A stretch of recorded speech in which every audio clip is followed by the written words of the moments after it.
मनसेचे वरिष्ठ नेते अविनाश अभ्यंकर जी आपल्यासोबत जोडले गेलेले आहेत। नमस्कार, स्वागत आहे तुमचं लोकशाही मराठीमध्ये। खरं तर जेव्हा जेव्हा दोन ठाकरे बंधू एकत्रित येतात तेव्हा तेव्हा ही चर्चा होत असते। आता तर राज ठाकरे यांनी केलेले हे वक्तव्य सर्वार्थानं महत्त्वाचं मानलं जात आहे। राज ठाकरेंनी उद्धव ठाकरेंना मैत्रीचा प्रस्ताव दिलाय का, असंच म्हणावं का? परंतु शेवटी जो काय निर्णय घ्यायचा असेल तो आम्हा महाराष्ट्र सैनिकांना करता आमचे सर्व राजसाहेब ठाकरेच घेत असतात।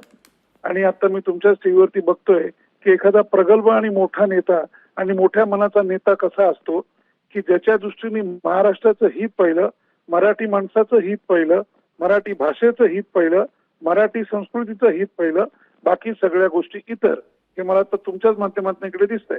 त्यामुळे पुढे काय करायचं, पुढे काय होणार आहे, मनसेने टाळी दिली आहे का, या सगळ्या विषयांची उत्तरं फक्त सन्मान्य राजसाहेब ठाकरेच सांगू शकतात।